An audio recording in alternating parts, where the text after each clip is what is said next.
बोलो लक्ष्मी माता की जय।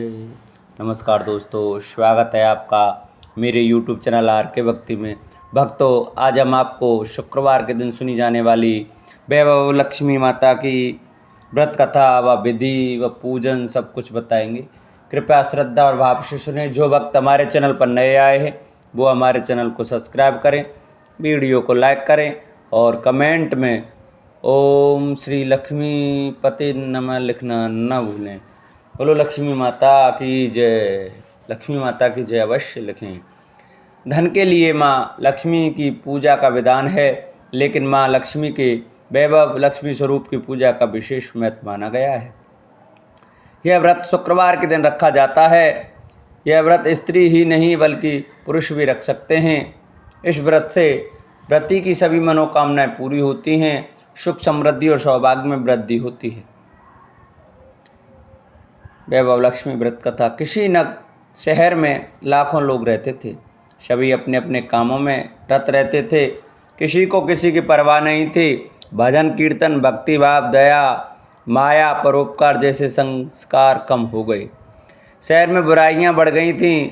शराब, जुआ, रेस, व्यभिचार, चोरी, डकैती वगैरह बहुत से गुनाह शहर में होते थे।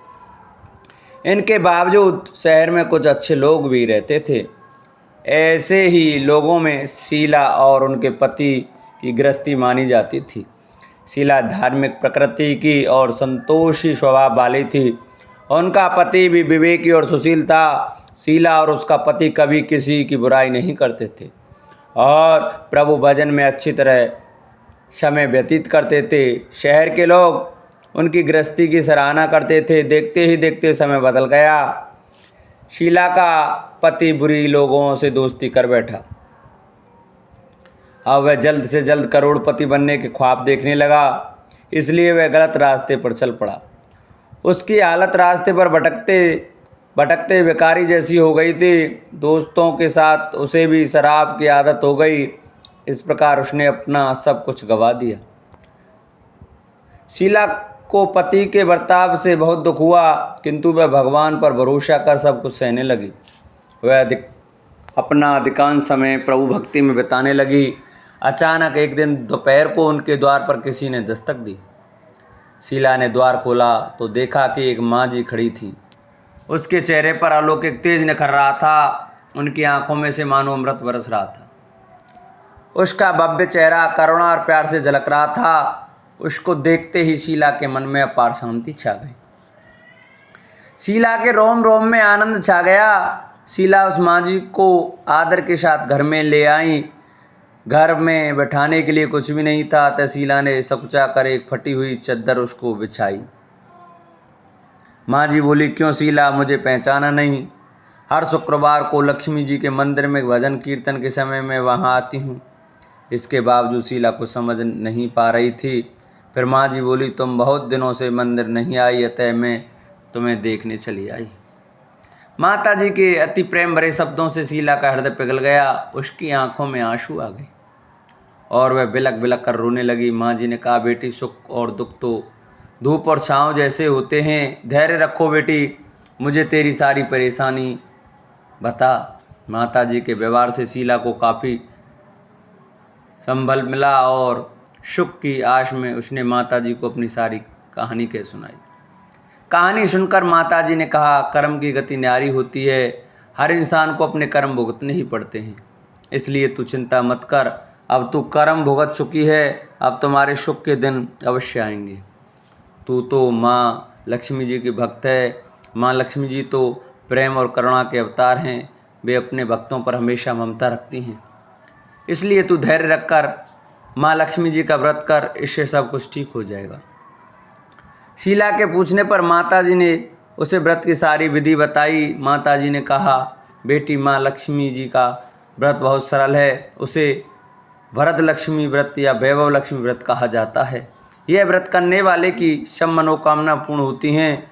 वह सुख संपत्ति और यश प्राप्त करता है। शीला ने माँ को प्रणाम कर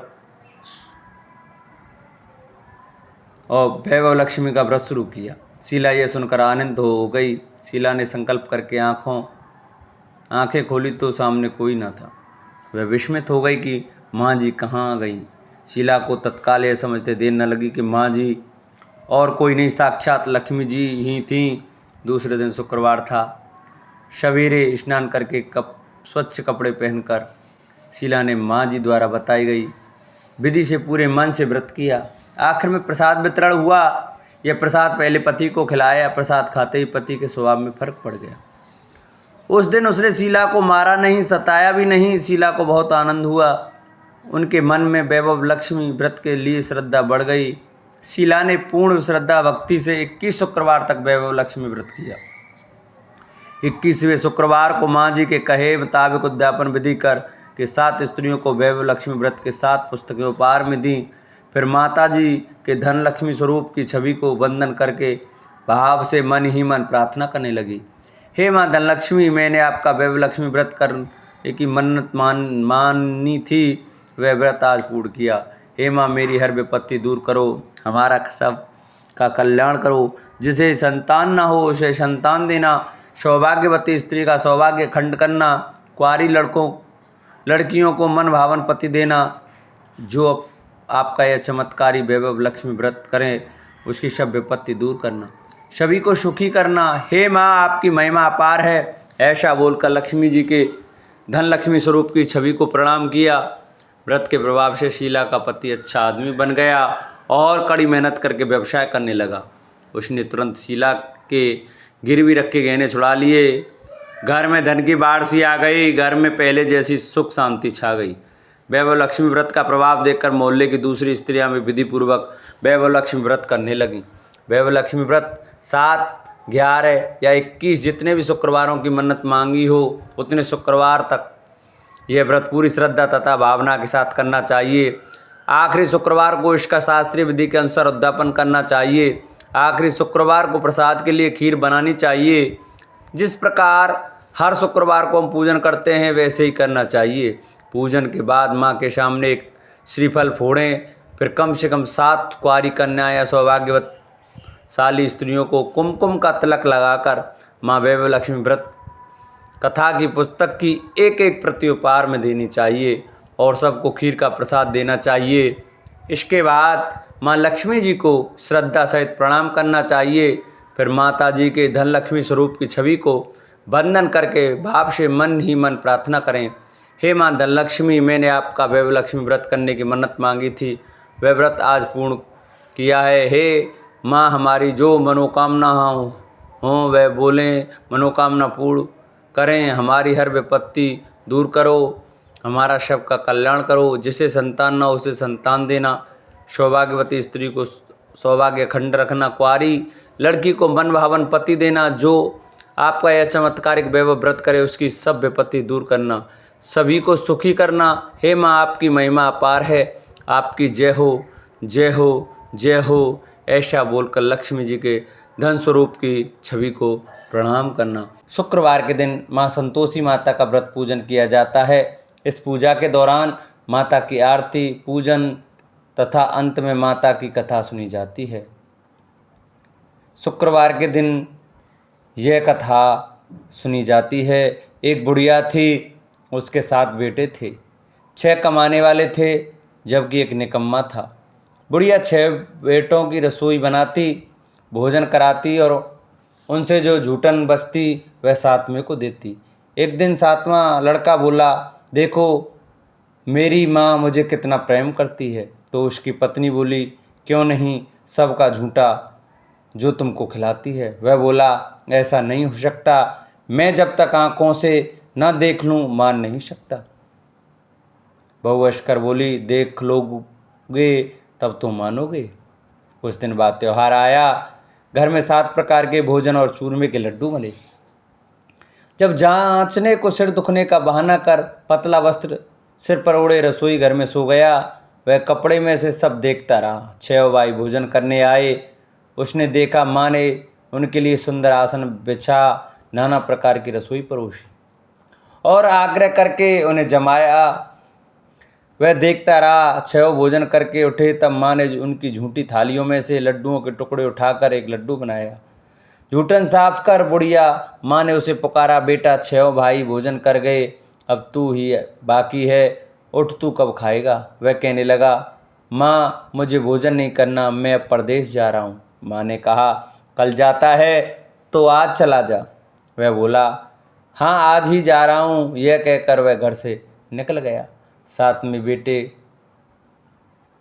परदेश जाने की तैयारी करता है और चलते समय पत्नी की याद आ जाती है। वह गौशाला में कंडे थाप रही थी। वहाँ जाकर बोला, हम जामे परदेश आवेंगे कुछ काल, तुम रहियो संतोष से धर्म अपनो पाल। उसकी पत्नी बोली, जाओ पिया आनंद से, हमारो सो चटाए, राम भरोसे हम रहें, ईश्वर तुम्हें सहाय। दो निशानी आपनी, देखूं धर्मे धीर, सुध मत हमारी विसारियो, रखियो मन गंभीर। वह बोला, मेरे पास तो कुछ नहीं है, यह अंगूठी है, सो ले और अपनी कुछ निशानी दे दे। वह बोली, मेरे पास क्या है, यह गोबर भरा हाथ है। यह कहकर उसकी पीठ पर गोबर के हाथ की थाप मार दी। वह चला गया। चलते चलते दूर देश पहुंचा। वहाँ एक साहूकार की दुकान थी। वहाँ जाकर कहने लगा, भाई मुझे नौकरी पर रख लो। साहूकार को ज़रूरत थी। बोला, रह जा। लड़के ने पूछा, तनख्वाह क्या दोगे। साहूकार ने कहा, काम देखकर दाम मिलेंगे। साहूकार की नौकरी मिली। वह सुबह 7 बजे से 10 बजे तक नौकरी बजाने लगा। कुछ दिनों में दुकान का सारा लेन देन, हिसाब किताब, ग्राहकों को माल बेचना, सारा काम करने लगा। साहूकार के 7-8 नौकर थे, वे सब चक्कर खाने लगे। यह तो बहुत होशियार बन गया। सेठ ने भी काम देखा और 3 महीने में ही उसे आधे मुनाफे का हिस्सेदार बना लिया। वह कुछ वर्ष में ही नामी सेठ बन गया और मालिक सारा कारोबार उस पर छोड़कर चला गया। इधर उसकी पत्नी को सास ससुर दुख देने लगे। सारी गृहस्थी का काम करा के उसे लकड़ी लेने जंगल में भेजते। इस बीच घर के आने पर आटे से जो भूसी निकलती उसकी रोटी बनाकर रख दी जाती और फूटे नारियल की नारेली में पानी रख दिया जाता। एक दिन वह लकड़ी लेने जा रही थी। रास्ते में बहुत सी स्त्रियां संतोषी माता का व्रत करती दिखाई दी।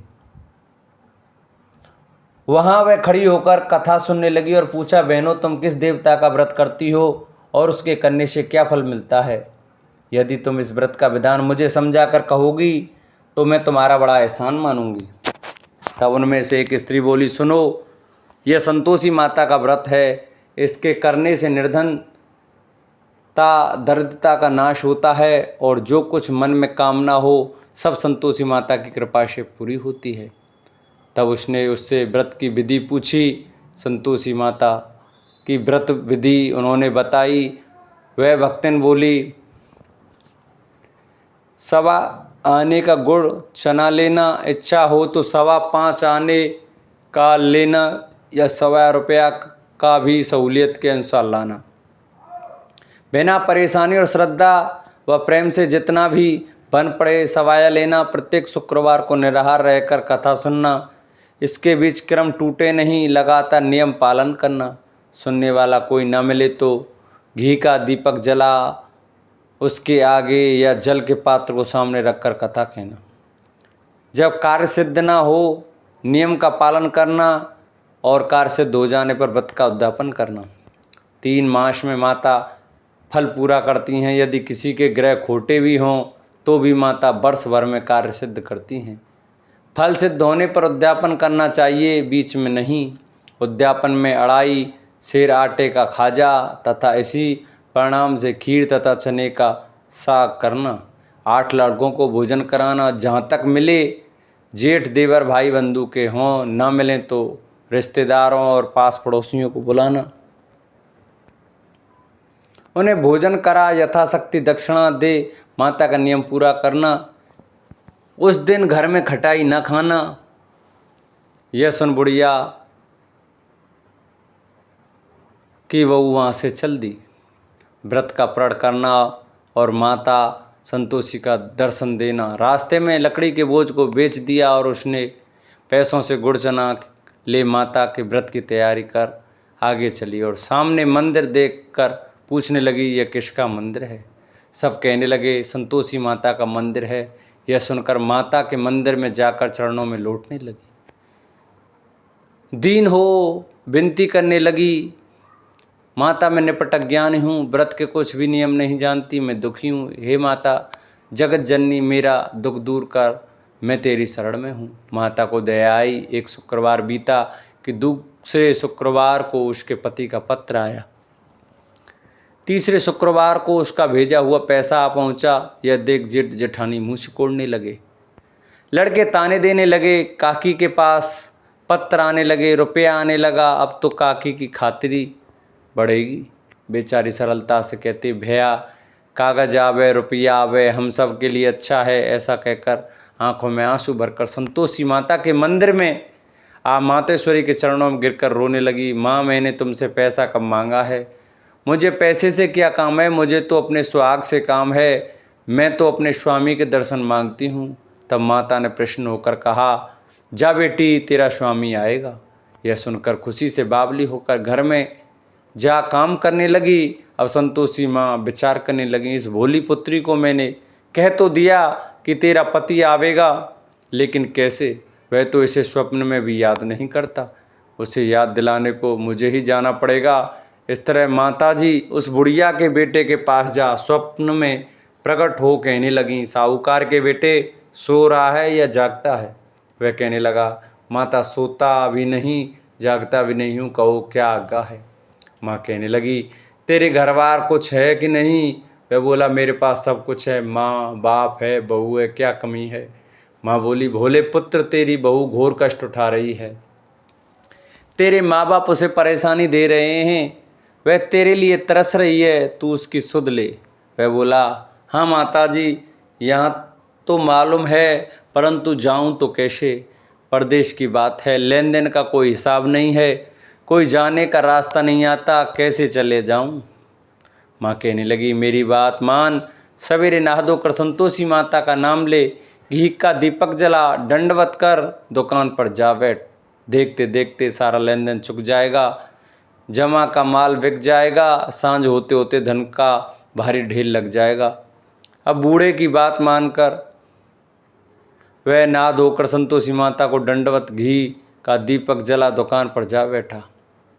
थोड़ी देर में रुपया देने वाले आने लगे, लेने वाले हिसाब लेने लगे। कोठे में भरे सामान के खरीदार नकद दाम में सौदा करने लगे। शाम तक धन का भारी ढेर लग गया।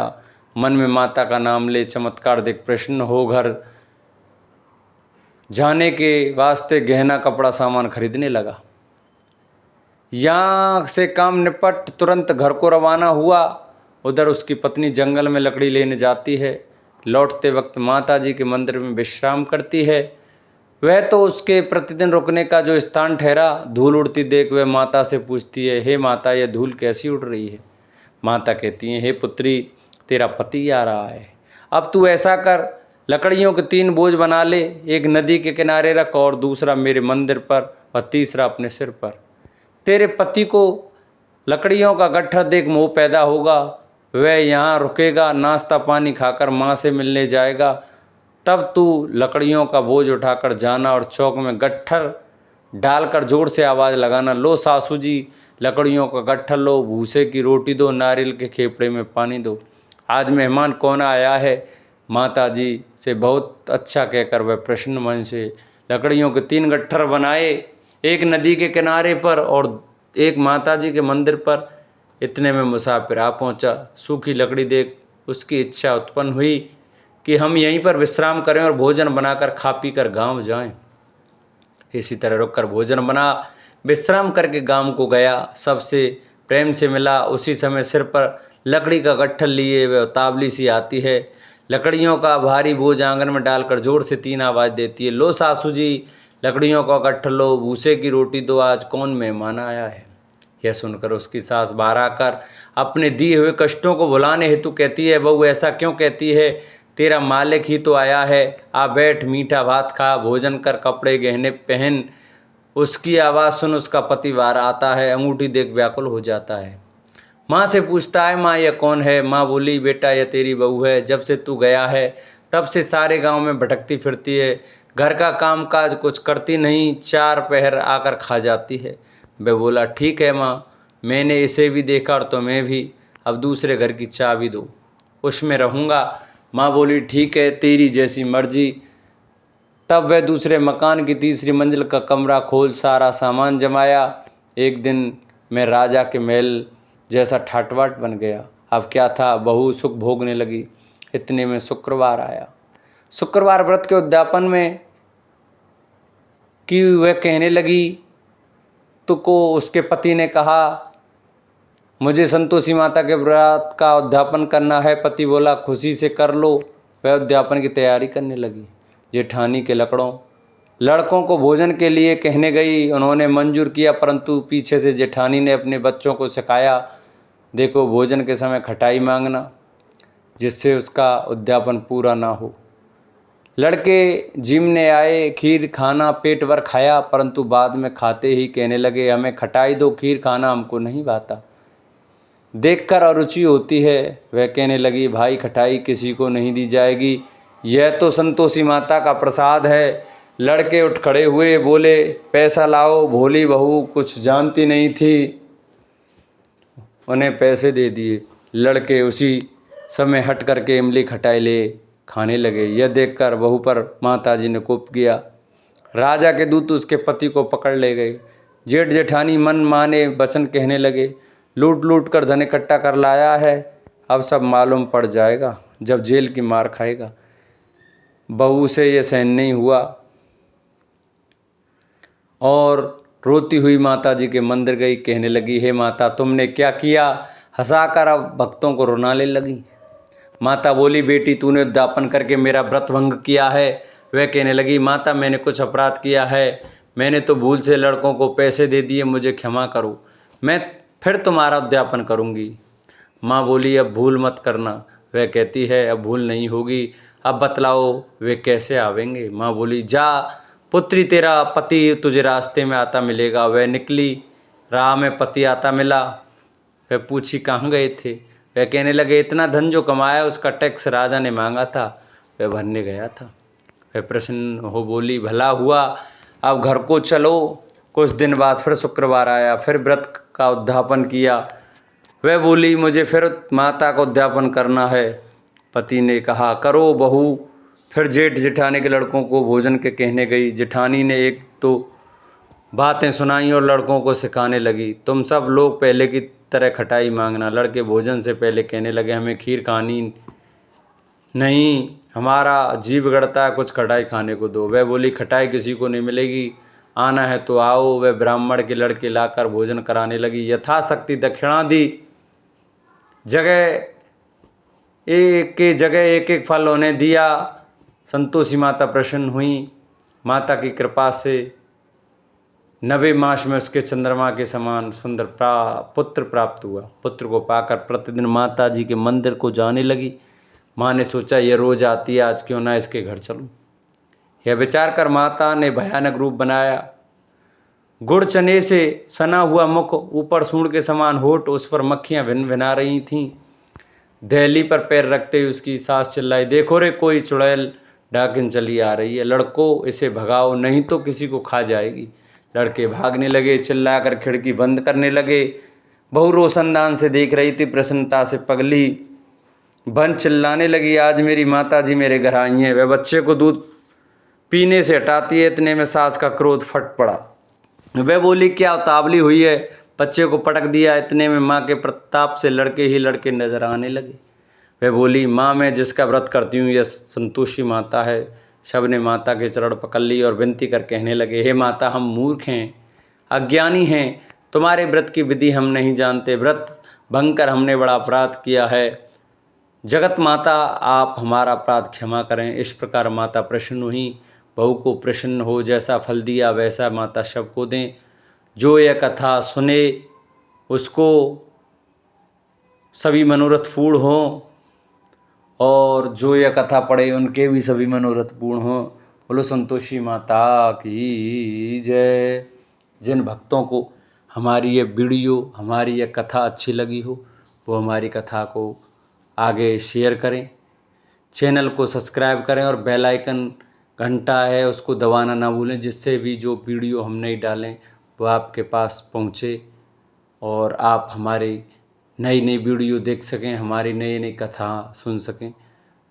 हमारे चैनल को सब्सक्राइब कर वीडियो को लाइक करें और कमेंट में ओम संतोषी माता की जय लिखना न भूलें।